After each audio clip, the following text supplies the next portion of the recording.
Alors pour tous ceux qui ne connaissent pas les joutes, est-ce que tu peux expliquer ce que c'est que ce passeport, cette tradition, on va dire? Les joutes, donc, si on cherche, alors, on a cherché, hein, mais si on cherche, ça remontait très loin. Ça peut remonter aux Égyptiens, après, enfin, tous les endroits où il y avait de l'eau, il y avait des joutes de différentes sortes. La méthode languedocienne, celle qu'on pratique ici, on n'arrive pas trop à savoir à quel moment elle a été mise en place, elle a été réglementée. On a très peu. Bon, après, les Sétois veulent se l'accaparer à la création du port. Mais bon, à la création du port, des Sétois, il n'y en avait pas. C'était les frontiniers, c'était les étrangers qui sont venus jouter à 7. Voilà. Donc, ils ont créé les joutes, et ça, les Sétois. Et, dans cette course à la primauté, pour le moment, ce sont les Agatois qui ont des documents les plus anciens sur les joutes telles qu'elles sont. Après, disons au fil des ans, elles ont été réglementées. Au niveau le règlement s'est étoffé au niveau des barques. Euh, pour expliquer rapidement, les barques, donc il y a 8 ou 10 rameurs suivant le type de barque.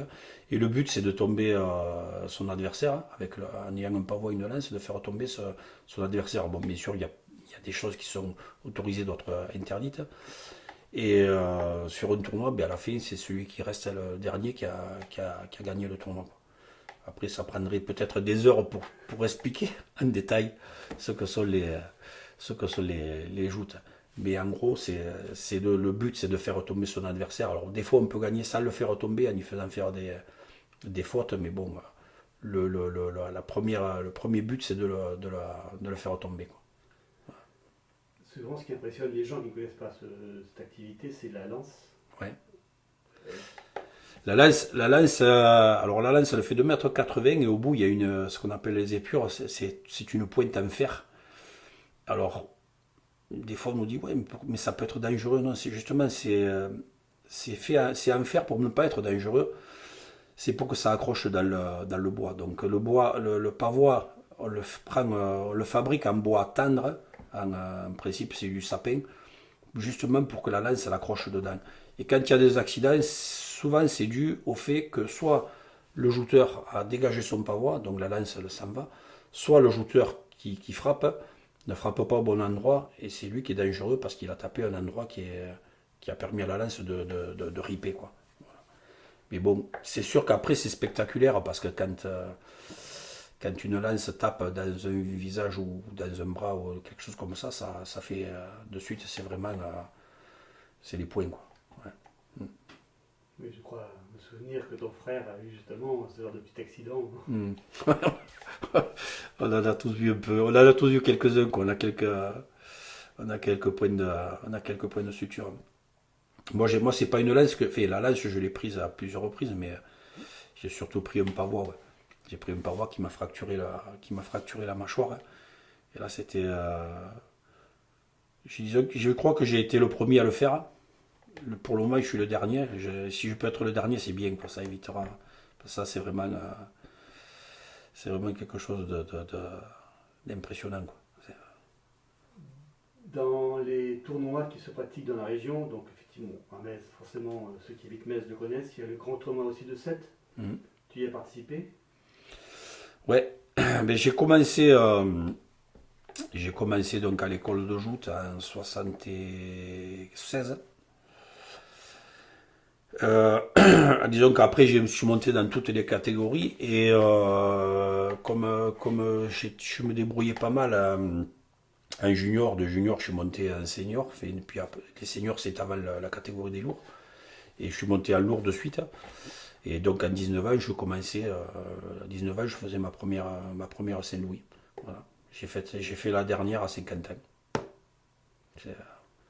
Donc entre les deux, il y en a une par an. Ça en fait quelques-unes, ouais. Ouais. Mais bon, c'est sûr que c'est devenu au fur et à mesure le tournoi le plus médiatique. Parce que moi, je me rappelle au début, quand je l'ai faite, c'était beaucoup moins médiatique. C'était, on peut pas dire que c'était un tournoi comme les autres, parce que les Sétois sont plus nombreux et c'était leur tournoi, même s'ils mettaient plus en avant le tournoi de la Saint-Louis que le tournoi de leur propre société de joute. Et pour les étrangers, bien sûr, je ne sais pas si c'est toujours un peu pour les taquiner. Nous, le plus beau tournoi pour nous, c'est toujours le nôtre. Voilà, et, euh, au fil des ans, la Saint-Louis est montée à un niveau médiatique où tout d'ailleurs le mardi, en principe, ça fait au journal de 13h à TF1, on a la Saint-Louis, hein, ça fait partie de. Et puis là, on a toutes les chaînes, tout le monde qui vient pour voir la Saint-Louis. Voilà, disons que c'est déjà, en plus, c'est un tournoi qui est hors championnat, qui est hors ligue, mais c'est le plus gros tournoi, quoi. Et puis bon, nous, en faisant le tournoi, des fois, ça tombe le tournoi de Metz tombe la veille du lundi de la Saint-Louis. C'est un tournoi qui fait des miracles parce que quand on fait le tournoi à Metz, on a des jouteurs des fois qui s'abstiennent de venir parce qu'ils sont blessés ou autre. Et le lendemain, ils sont guéris, ils jouent à 7. Donc c'est un tournoi qui fait des miracles. Donc tu as arrêté de jouter, mais je crois que tu es encore actif au niveau des joutes à Metz. Oui, parce que j'ai pris Enfin, j'ai pas pris. On m'a donné la présidence. C'est pas moi qui la voulais. On m'a donné la présidence en 2008. La présidence de la jeunesse sportive mésoise. Et donc je suis toujours président. Personne ne veut me remplacer.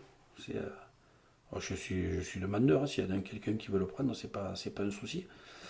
Mais ouais, je m'occupe des joutes à Metz. Et en même temps, au sein de l'association, on fait aussi la rame traditionnelle qui nous permet aussi d'avoir des rameurs pour les joutes. Voilà. On a deux activités dans la même association. Et donc là, au niveau de la jeune lance, disons que je fais ce que mon père a fait avant moi.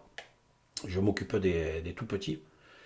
Et donc on commence avec les chariots, et puis bon, après les entraînements sur barque, et puis on essaye de faire ajouter tout le monde.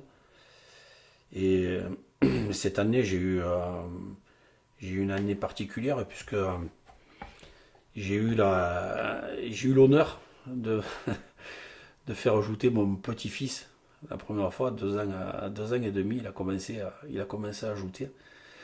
Et alors les petits sur les chariots, ce qu'on fait chaque année, pour la fête de Metz, on les fait jouter sur les petites barques. Et à 2 ans et demi, il est monté comme les autres, il est monté sur cette petite barque, il ne se posait pas de question s'il savait nager ou pas, on y a mis un gilet, et il a ajouté. Voilà,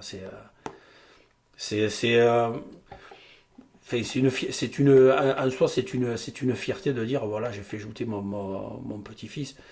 Je ne sais pas si c'est de l'égoïsme, parce que bon, on l'a pas forcé.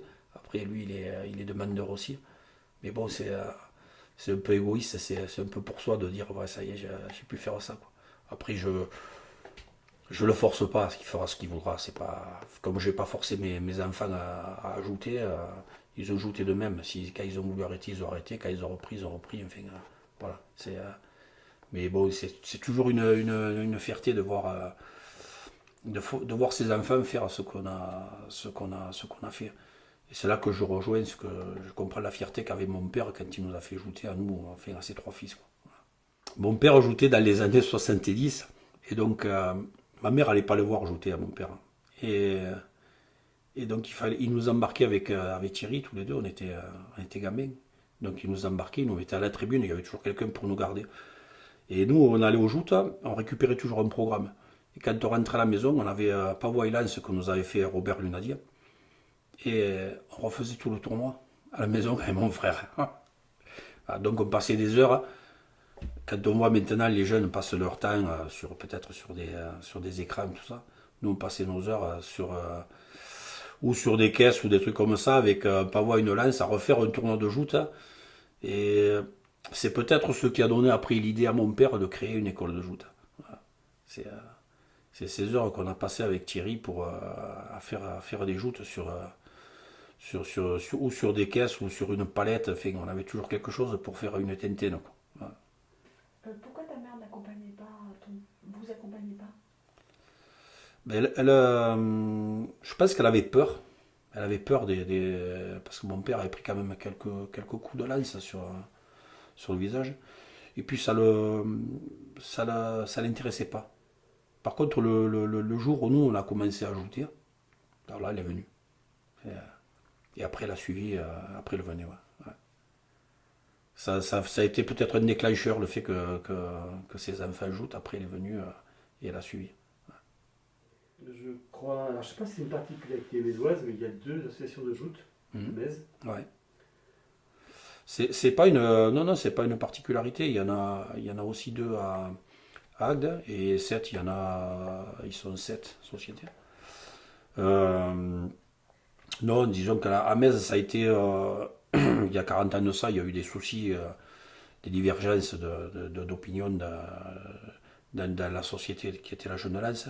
Donc il y a des gens qui sont partis, qui ont créé une société. Donc bon, après ça fait partie de l'histoire. Il y a 2 associations. On s'entend très bien, les deux s'entendent très bien. Il y a de la place pour les 2, quoi. Après, disons ce que les sociétés mésoises ont que les autres sociétés n'ont pas, c'est que les sociétés mésoises ont des rameurs, alors qu'ailleurs, personne n'a de rameurs. Voilà. À 7, c'est une association à part qui gère les rameurs.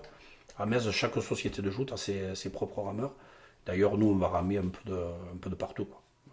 Quand on fait les entraînements, il y a de moi des gens qui me demandent, me disent, j'aimerais bien un jour monter. Ben, tu viens, on te fait monter, il n'y a pas de souci. Ouais. Ouais, on fait monter des gens, hein, pour qu'ils essayent, qu'ils puissent se dire, une fois je l'ai fait, quoi. Alors bon, ils vont monter à l'entraînement, c'est les moteurs.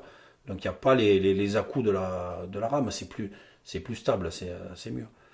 Mais moi, autant à un moment, j'avais fait jouter tous mes collègues des vétérans.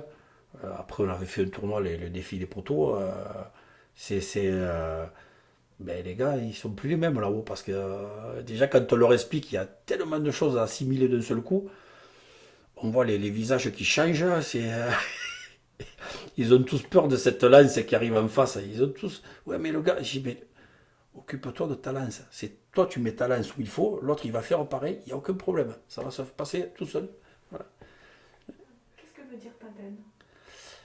La tintenne, c'est. Alors, je vais dire, ce sont les bigs. C'est ce qui est derrière la barque de joute. Et donc, dans le vocabulaire, on dit monter sur les bigs. Les bigs sont les 2 poutres qui montent tout le long. La tintenne, c'est l'ensemble. Et le plancher, c'est là où il y a le jouteur en haut.